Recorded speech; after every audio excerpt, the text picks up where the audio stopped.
Thank you, Daniela. It is time for the Headliner presented by Miller Lite. Our guest is no stranger to NHL fans. It's Eddie Olczyk, Eddie O from NBC Sports, lead analyst for the Chicago Blackhawks on their channel. Watch Eddie all the time. You know, I'm addicted to center ice, so I see a lot of his work. Big admirer of his, and let's welcome it into the Headliner. Eddie, thanks for joining us today. Really appreciate it. Art, nice to see you. Nice to be with you, and Happy New Year. Yeah, Happy New Year to you. Before we begin, and I don't want to be like Mr. Downer here or anything, but when you were diagnosed with stage 3 colon cancer, I was mortified. It was like one of my best friends, you know. I know you've written a great book, Beating the Odds in Hockey and in Life. I have to know, how are you feeling? Was that book cathartic for you in a way, just to get it all out, I guess? Yeah. Well, first off, thanks for asking. Art. Yeah, I am feeling good. It's hard to believe. It's it's almost it's almost going on almost 4 years since I was diagnosed with stage 3 colon cancer, as you mentioned, in the midsummer of 2017. And yeah, I'm clean and clear. I feel good, and I've had a lot of people supporting me over the years, and very lucky and blessed. I've had a great team of doctors and family support. My wife, Diana, I've been just, going day to day like everybody else. And, you're right. As far as the book, I mean, I had the opportunity to write a book a few years before that. But honestly, Art, I just was like, you know what? I really didn't feel like there was, just kind of a message there, besides, telling my life's journey as a kid that dreamed about playing in the National Hockey League and growing up in Chicago, and, playing in the Olympics, and, winning a Stanley Cup with the Rangers in 94, and, becoming the first American board lead hockey analyst on national television here in the United States. And I just, I was like, yeah, that's a great story, but, and then all of a sudden I got sick.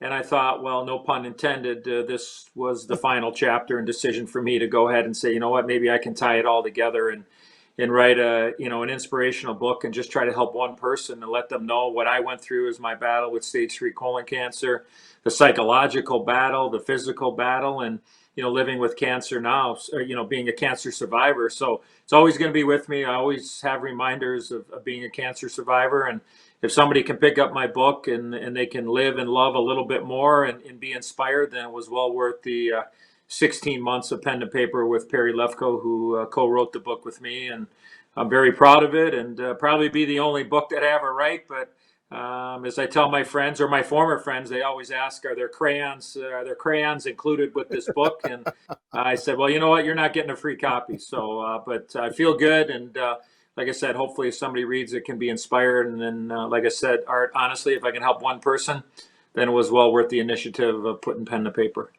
I want to follow up on that, and then obviously we'll get into hockey here. But, when you get to be my age, and so many of my friends have, had cancer. My mother died of lung cancer. I mean, when you get that diagnosis, and I think, wow, how would I react? What could you tell somebody? Because I imagine the initial thing is just a shock. I'm not going to say death sentence, but you're thinking, man, I got some long odds here.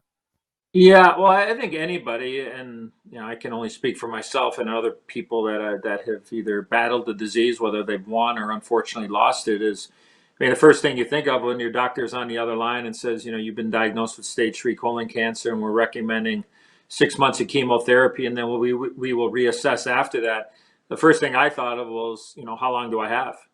I think it's just a natural reaction is when you are diagnosed with the disease, regardless of what form, what stage, your mind goes to a really low level and a really dark place. But I just asked the questions, and my wife was there with me every step of the way, and said, okay, look, if you're telling me it's 6 months of chemo, if it's 6 months of hell, then we're going to reassess from there. Then that's what we're going to do. And I think the one thing that I get asked a lot about, Art, is do I look at things differently? Do I appreciate things a little bit more after going through something like that? And, honestly, I can't say that I am looking at life any differently. I think what my battle with stage 3 colon cancer proved to me, Art, was I was in a pretty good place before I was sick.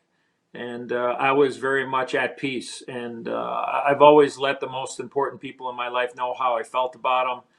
I've always told my inner circle, and we all have one, I said, look, God forbid if something would happen to me, I would always want you to know what you've meant to me and how much better my life has been Mhm. with you in it. And whether it's my family or my best friends, everybody says, what are you talking about? Nothing's going to happen. Well, I mean, the reality is we're all day to day in the big picture, and we don't know what's ahead of us, let alone in the next hour or the next day or year or whatever it is. But when I was going through that battle, I was at peace. And I think Mhm. that really helped me get through my toughest time. And I can't emphasize enough the hockey world, the horse racing world, my family, my friends, my good friend Jeff Blashill, the head coach of the Detroit Red Wings, checked in on me quite often, and I'll be forever grateful to Blash for reaching out at some of my most difficult times, just to say, "Hey, how you doing?" and just talk a little hockey. And there is no Cliff Notes version of beating cancer, and when you have family and friends like a guy like Jeff Blashill. You really know what's important. So I'm very lucky to have had a great team with me, both medically and personally. And that's in a rearview mirror. But it was a battle and a half. And the one thing I proved myself, Art, is that I'm way tougher than I ever thought I was. All my years in the National Hockey League, to be able to battle this disease as I did. And anybody out there that is watching or knows somebody that is in that battle, let them know you're thinking about them. Let them know that you're there for them day or night, and to check in on them, because it really helps that person that's in that battle. And just go day to day. That's all you can, and fight for the people that love you. And look at Art. There was a time when I was in that battle, and I was going through I think it was my second treatment of 48 hours of chemo, and I came home, and the side effects just brought me to my knees. Wow. It broke me. It broke me down, and whether it was nosebleeds or headaches or vomiting, or look at just going to the bathroom without having to go. I mean, I would just go to the bathroom, and I'm sitting there again, like any person would sit there and go, well, how in the hell am I going to get through today, let alone get through another 10 treatments, which is still 5 months down the road. And I'd never quit at anything in my life ever. Whether I was playing in the NHL, coaching in the NHL, at the racetrack when I was down $20. All right, check that. Whether I was down $200 at the racetrack, I was never going to quit. I had never quit at anything in my life, and this brought me to my knees. I mean, it tested my will to live, and I told my wife, I'm done. I quit. I just wasn't going to live like that. And I had the greatest inspirational speech from any coach or any person in my life, probably about 8 or 10 feet from where I'm talking to you right now. And my wife just grabbed me and she said, look, you got to fight. You got to fight for me. You got to fight for our kids. And you got to fight for all the people that love you. And we had a moment that probably lasted 30 minutes, and I cried for 35 of it. And I just said, okay, you know what? I'm just going to put my hockey helmet back on, and I'm just going to go day to day. I'm just going to go one shift at a time. And yeah, I'm going to be in pain, and yes, I'm going to be scared, but I'm just going to fight. And I'm just not going to, like I said, there's no Cliff Notes version for fighting cancer. And I was lucky enough to have that incredible support. So if you know somebody out there that's in a battle, it doesn't have to be cancer, it could be anything. Just let them know you're thinking about them. Send them a text or call her or him, and reach out, go visit, send an email. It really helps, and I had that great support from a lot of people. Well, that's absolutely tremendous. I can remember when you were going through it, the people I know in the hockey circles, and, I would ask guys, very good friend of mine, Kevin Allen, or I'd see Doc. I'd say, hey, how's Eddie doing? Well, how's Eddie O? I mean, and I'm so glad that you're cancer free, and, it is inspirational. I mean, I'm tears are welling up in my eyes. I'm a pretty emotional guy, but that was absolutely great, Eddie. And I want to say, as we try to do an awkward transition into hockey Yeah. here, you've always been a handsome man, but you look great. You absolutely look great. So, Thank you. yeah, Well, born and we raised. do know, Art. We do know, of course, the camera adds. I'll say I'll say 20 pounds Canadian. So, the more Right. poundage there, so, but I do feel good. I feel very lucky. I've kind of gotten back into routine but I appreciate that. So look at it really is. I mean, I remember this as a kid. My mom always would tell me, say, look, if you don't have your health, you have absolutely nothing. And I feel very Right. lucky and blessed that Right. I'm back healthy and great to be back. We got hockey going on and just looking forward to this incredible 56 game schedule that we have on tap. And we'll see a Stanley Cup winner champ crowned sometime in the middle of July. And then hopefully we can finally get back. Right. I couldn't agree more with you. I don't want to get into the draft lottery because it's a little bit of a sore subject here in Detroit. But aside from that, great job by the NHL. You're absolutely right. The Stanley Cup playoffs in the bubble, and I give a testament to the players, the compete level. Yeah. And I just saw the Red Wings play 4 games. I mean, it's there. It's there. It's a weird environment with no fans, but it's still NHL caliber hockey. I want to ask you, being a Chicago native, being drafted by the hometown club, the Chicago Blackhawks, Dylan Larkin has gone through the same exact thing as you have. Played at Michigan. He's played his whole life, hockey life in Michigan. He's now wearing the C. Can you relate to that? What he has gone through? Because in a sense, you live the same thing being a Blackhawk. Yeah. Yeah, there is a lot in common there. I actually had a great conversation with Jeff Blashill about Dylan Larkin. I'm going to say it was probably around 2 years ago, and very relatable, Art. When you are a hometown guy, the expectations are much higher. Everybody is watching you. As a young player, you're just learning your way. You're trying to figure out your role. You're trying to figure out your responsibility. And oh yeah, you have the pressure of 36 or 37,000 eyeballs on you every single Right. night. That you're representing your hometown team. And I think as you get a little bit older and you get a little bit more mature and you kind of go through the ups and downs of being a young player, you realize that, hey, you know what, you're not going to make everybody happy. You're going to have great games. You're going to have poor games, but you have to be yourself. And I think once you go through that and you learn it and realize that, hey, it's your job and you got to go out and play for the guys that you're playing with. You got to go out and play for the organization. You got to go out and play for the city of Detroit and the state of Michigan. You just got to go out there and be yourself. And it's a lot easier said than done. But when, like you mentioned, living it in Chicago, I mean, I felt like, I didn't want to let anybody down. I didn't want to let the city down. I didn't want to let the fans down, whether it was individually or collectively as a team. And but as you get a little bit older, you realize, hey, the real world is you might be able to do everything absolutely perfect, but there are going to be some people or a group of people that aren't going to see it that way, and you can't look at it, and you got to just kind of let it, you got to just let it be and be the best player that you can. And I think that Dylan Larkin has really become a 200-foot player here over the course of the last year plus. He's got tremendous speed. He's got great hockey instincts. Look at, I just think that it's one of those things that you got to live with. And, you see how well that the Wings have played here to start the season. They played really hard. They've been in every game. They're getting great goaltending. They're getting better, more consistent goaltending now than I think that they did all of, last year and maybe the prior season to that. And look, you've had some experience with guys like, Stahl and Ryan in the lineup. That goes a long way. But, for Dylan Larkin, yeah, very relatable. And, it's always fun to watch him play. And I'm looking forward to seeing him play this weekend here in Chicago. One good thing about this realignment is that the Red Wings and Blackhawks, who were owned by the Norris family at one time, the rivalry is back, which is really, really good. I'm a native Detroiter.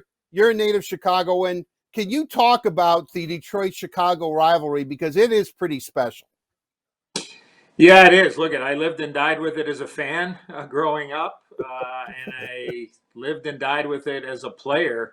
When I was playing for the Blackhawks for 5 different seasons, and then also I had the the great pleasure of playing in another Original Six rivalry with Toronto, spending 3.5 years with the Leafs and playing against the Wings. And but the Chicago Detroit thing, I mean, it is.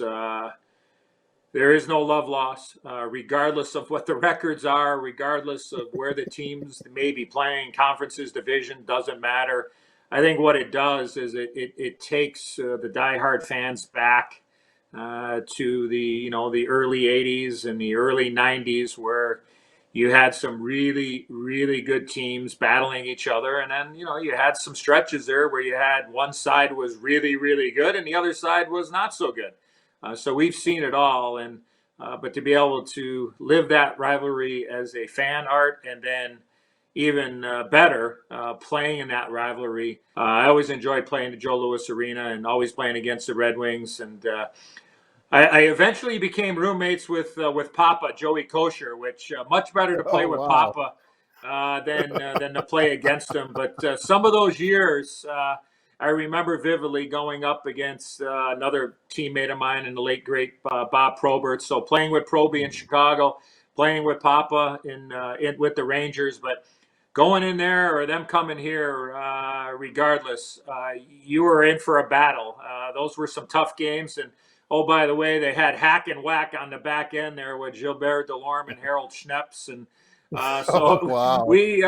It was the good old days. And just one little nugget: I did score my very first goal against the Red Wings in the NHL, so very proud of that. And it's always exciting. Yeah, it's disappointing that the Wings and Hawks don't see each other more than 2 times in a whatever normal is anymore, but in a regular season. But Right, hey, we get right. to take advantage of this year and see them play 8 times, and two teams that are very, very similar in my opinion when you look at where they are on the on the building blocks of trying to move forward and get back to where we've seen both organizations go on great runs over the years. Right. I always thought with Harold Snaps, I'm not sure why the Red Wings never marketed, the glasses, the nose, and the mustache. Harold Snaps night or something. I mean, Yeah, boy, you're he, really he was taking me not he back. was not a fan. Yeah, he was not a fan of Eddie Olczyk. And real quickly, we're way over time here. I know they're going to be killing me here in the booth, but the Red Wings are 2-2. Chicago Yeah, 0-3-1. They're meeting up for 2 games yeah. this weekend in Chicago. What can we expect? Both teams kind of going through very similar circumstances, going through a bit of a rebuild right now. Yeah, yeah, retool and you got some veteran guys with some young players getting opportunities. And look, I mean, watching doing all the Blackhawk games and watching a couple of the games that the Wings have played. I think both teams have the ability to get up and down the ice. I think both teams have the ability to give up opportunities, to offensive opportunities. So maybe, Art, maybe we will take, maybe these 2 games this weekend will take us back to the early 80s when we had a few 9-6s and maybe 10-5 games, Whoa. one way or the other. So, I don't think the coaches would like that. I know the goaltending union certainly wouldn't like that, but here early so far, both teams giving up some opportunities. And, we should get some good looks on Friday and Sunday afternoon. Eddie, we have to end it here. I wish we could, and I really enjoyed this conversation. It was inspirational. It really was. I'm so glad you're healthy, cancer-free. I've always enjoyed your work, and we're going to have you on the Headliner because we have just begun, Eddie. I didn't even get to ask you about horse racing, and I was all psyched up about it, but we'll have to save that for another time. Eddie Olczyk, best of luck and everything, and really appreciate your time on the Headliner today. All right, Art. Take care. Thanks for having me. I appreciate it. All right, that'll do it for this edition of the Headliner presented by Miller Lite. It is the original light beer. It's 96 calories. It's delicious, and it is available for home delivery. Daniela, back to you.